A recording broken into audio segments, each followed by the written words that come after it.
again, everybody, and welcome to another edition of Brown's Latest. I'm Dave Grendzynski, and happy 4th of July weekend. This is where you can come in.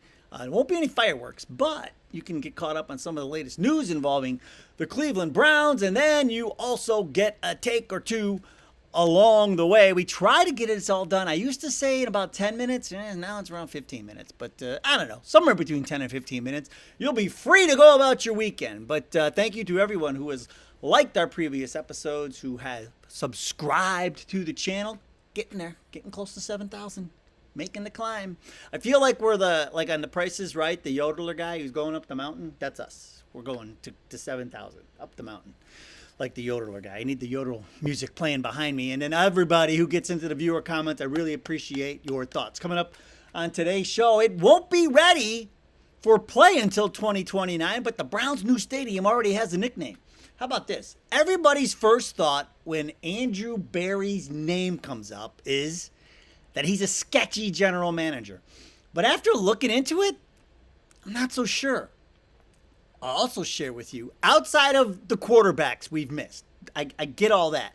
Outside of the quarterbacks we've missed, what I think was the biggest whiff by a Browns general manager since the team has come back, and then down in the viewer comments, someone says there's nothing wrong with having a favorite or preferred quarterback, but we'll get to all that. But first things first, speaking of butts, the new stadium already has a nickname. And of course, I'm going to show you pictures of the place. Now, this one you've seen.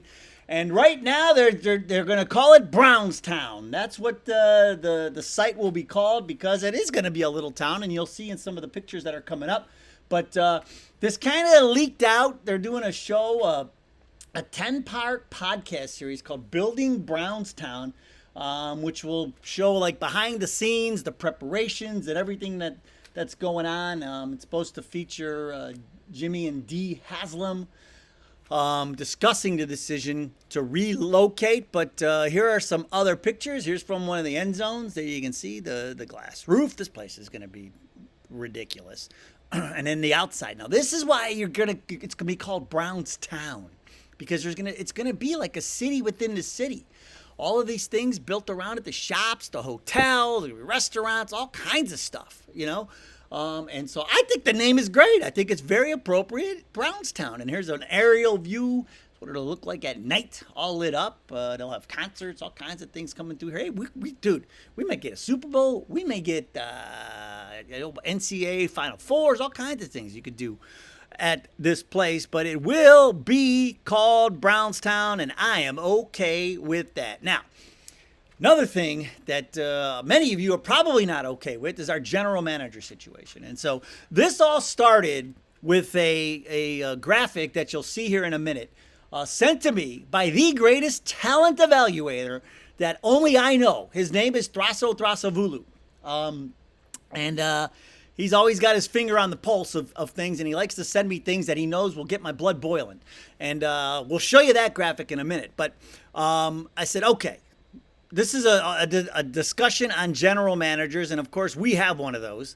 But not everybody is always really happy with them. But let's take a look at, first of all, who is considered to be the top general managers in the NFL. Howie Roseman is the one who is regarded as the best because of his creativity, his aggressive team building, his ability to keep the Eagles competitive through smart drafting and free agency, and that all culminated in a Super Bowl win last year. And then you've got guys like Lee Snead from the Rams and Brad Holmes. They're recognized for their ability to rebuild and sustain success. I mean, look at what they did. They went out and got Stafford. Stafford could, never really had to help in Detroit, and they got Stafford, and look what they did. Brett Veach and Eric DeCosta. What drives me crazy about DeCosta is they have the wizard. They have Ozzie Newsome for all those years pulling the strings, and he just kept making great pick after great pick, and and now they got this DeCosta guy doing the same thing. It makes me insane. It's our team anyway. And then they also say the Vikings GM, Kwesi Adolfo-Mensah. I hope I pronounced that correctly. Is also a promising young GM. I mean, look what he did. He went and got Sam Darnold. They turned him into something. And so, those are the guys that top the list. Now, you don't see our guy on that list. But you do see Howie Roseman. And this is the graphic that Draso Dasavulu, the greatest talent evaluator that only I know, had sent me. And like, look at this track record. His run, Roseman's run with Philly, started in 2020 when he got Hurts. And then after that, he adds Devontae Smith and Dickerson. And then he goes out and gets Antonio Brown. He gets Davis and Juergens. And then, you know, he got the stud D end in 2023 and a couple of starting corners in 2024. I mean, that's how they won a Super Bowl, folks. Like, you're not whiffing on draft picks. You're going to win a Super Bowl sooner or later. And then there's our guy, right? Andrew Berry. Okay, so Andrew Berry. Here are some of his best draft picks. Grant Delpit, JOK, Martin Emerson Jr., Jerome Ford, and DeJuan Jones. Now, the problem with this is, I would say, it's not saying much, right? I mean, they're good. I mean, we don't have any like perennial Pro Bowlers in there, at least not yet. I mean, we always say, you know, we already said I like Emerson, you know, and Jones. I mean, they could have breakout years this year. Ford, he is what he is now. He's a third string back, took a pay cut. Like, he's not, you know, JOK hurt all the time. Delpit's been hurt a lot, you know, but over the last 5 years, these are the 5 best. I don't know. Some people will probably look at that and say not so great. Okay, so you're like, what are the 5 worst? Well, Jed Wills leads that path. And you got guys like Anthony Schwartz, Siaka Ika, Cade York. Oh boy, what a whiff that was. Perrion Winfrey, who of course he just signed with somebody recently, you know. But here's where I started going, okay, well, his draft picks, you know, haven't been that great. But then I started thinking about this draft, you know, this year's draft. It was pretty good. And then I go, well, what about free agents? And so I started looking at that. Here's some of the people we picked up through free agency. I mean, Conklin, Delvin Tomlinson, Pochik, Walker, Jordan Hicks, Rodney McLeod. Like, that list is not that bad. I mean, we've had some bad ones. I mean, we've had Austin Hooper, who didn't really work out. John Johnson III, who didn't do much. Well, of course, we signed him, though, off a Super Bowl win, I think. So you never do that. Well, of course, Agbo, Aquan, you know, we just let him go, Agbo. And then Clowney, he was okay for 1 year, but nothing really. Juan Thornhill, another one. You know, very sketchy pickups that we got. But then you go back to, you know, let's go back to the good list. And he traded for Amari Cooper, got Jerry Jeudy in here, and signed Joe Flacco. You know, and so it's like, you know, I go back and forth like, what do you make it? You know, I look at all this, and you know, I'm like, I want to be on the fence, you know, but then the Watson thing comes up. And unfortunately, that is going to hang over his head for forever. And the thing that I don't get is, you know, because the other thing he's been saying, the Watson deal has kind of hamstrung him a little bit, right? Because no first round picks. It's like, I don't know, would he have made some good picks, you know, if we didn't, you know, if we had first round picks, you know? And like I said, this year's draft, it's hard to knock. And like I said, other than switching Shador and Dylan Gabriel, you know, if that would have happened, everybody would have been like, man, this is a pretty good draft. But everybody just sits there and goes, why would you take Dylan Gabriel in the third? There's always like that one little outlier. But the thing is, with the Watson thing, it's like the whole process. I mean, even if Jimmy Haslam came to them and said, take him, go get him, do whatever it takes. Like, how do you give up that much and sign a guy to a contract like that, and you don't even give him a physical workout? There's no on-field evaluation. The guy been on the beach for 2 years. Like, I mean, it worked out with Flacco, but we weren't giving Flacco a bag and giving up all these draft picks, you know? I just don't get that. I think the approach was so unusual for a trade of this magnitude to just go out and do that. You know, especially with Watson's extended absence from play, you know, and plus the legal issues and everything else, that the suspension and everything else that's going on. Like, I don't know. They just asked around. Like, what do you guys think? Everybody was like, I don't know. So they're like, all right, we'll just give him a bunch of money.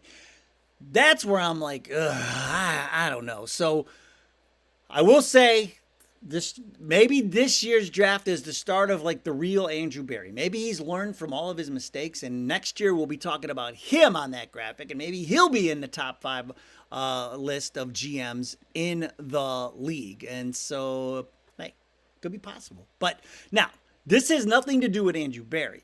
But this is, and you can even talk about the Watson situation as far as like, kind of being detached from the fan base because, half the people, were like, we don't want this guy because of all the, off the field stuff and this and that, but they went ahead and did it anyway. But the one, like outside of all, I know we missed all the quarterbacks. I know. Josh Allen, Mahomes, like the list goes on and on and on and on. I get it. But this is one pick that I thought we just should have made. We almost had to make at the time. It's the 2009 draft. And remember, we had the 5th pick and we traded back. I know that's going to be a shock. We traded back. And remember the Jets at 5 then took Mark Sanchez. That was the year Matthew Stafford went number 1. But we trade back and we ended up all the way back at 25. Now, 21. And we took Alex Mack at 21. But I really thought I was screaming up and down because I really thought we were going to finally do the right thing because Clay Matthews, the son of the Browns legend, who's a great football player, was sitting there. And, we needed a linebacker. And to me, that would have sent a message to the fans that we listened to you. This is somebody, because there was really nothing to root for. I mean, there really hasn't been much to root for since they've come back. But, those years especially, in 2009. And we had a golden opportunity to get it. And that, to me, would have just changed just the thinking, everything from a fan's perspective, to bring Clay Matthews in here. And then who knows, maybe he wears the 57, he wears his dad's jersey and but what do we do instead? I mean, we took Alex Mack and I get it. He was a good center. Like he's 7 Pro Bowls and whatever, but sometimes I think you got to make moves that make more sense, for the bigger picture. And that was a case where we should have done it. It was George Kokinis, who was our general manager. And why I can't remember him? Because he was only on the job like 9 months. They hired him in January of that year and fired him. I'm sorry, make that 11 months. They fired him in November because of picks like this. Brian Robisky in the 2nd round. Mohamed Massaquoi in the 2nd round. David Velcooni, the guy from Hawaii, in the 2nd round. Don Carey, the defensive back from Norfolk State. Coy Francis from San Jose State, and James Davis, the running back from Clemson, in the 6th round. They got rid of him quick. And I don't know, maybe not taking Clay Matthews had something to do with it. Who knows? But I just think that, to me, was the worst draft decision that we could have made. I just don't understand why we didn't take Clay Matthews Jr. So we're on the topic of general managers, and every time I start there, I always think about we could have had Clay Matthews. We should have had Clay Matthews, but just a bad decision in my opinion that we didn't take him. Now, what is always a good decision are the viewer comments. I will always include them in here, and to me, that's a good decision by me. Good job out of me. And we're going to start today with the aforementioned Thraso Thrasavulu because we're talking about Andrew Berry, and this is a sore spot with him. Because, hey, this is talent evaluator evaluating the talent evaluator. And he says Andrew Berry has proven his inability more than his ability to evaluate talent, in my opinion. And so, some is good, some is bad. I don't know. Which way do you lean? More bad? I'm leaning more bad, but it's not as bad as I thought it was going to be when I first started my little research project. But who knows? At Supernatural Inc., this is a great take. This is what we teased at the top. He says, there's nothing wrong with having a favorite or preferred QB. However, the number of people rooting against anyone on the Browns, if they consider themselves a fan, is absolutely diabolical. He says there are 1,000 ways to skin a cat, and the cat doesn't like any one of them. Be it Sanders, Flacco, Pickett, or Gabriel, it's all about the number of games in the win column at the end of the day. Let's get training camp started and let the best man win. And then he even threw in some hashtags. Hashtag Go Browns, hashtag Bleed Brown and Orange. And there you go, folks. He's saying if you're a true Browns fan, whoever it is, it could be, Grandpa Joe, it doesn't matter. If they're out there winning games for us and we're beating Baltimore and beating Pittsburgh and beating all these teams, who cares? Doesn't matter. You think Minnesota cared that Sam Darnold kept winning them games last year? They didn't seem to care. If it's Kenny Pickett, whoever. Lead into it. So let's just sit back and wait for training camp and see what happens. And then, like I say, if it's Shador, if it's Dylan Gabriel, if you're winning me games, I'm your biggest fan. That's the way it works. Because we haven't had a quarterback who has done anything outside of Joe Flacco in so long. Baker a little bit, So that's where we're at with this quarterback situation. Supernatural Inc., that was a heck of a take. At Laxalus77. I like Shador and Dylan both in a different way. Either one starting first.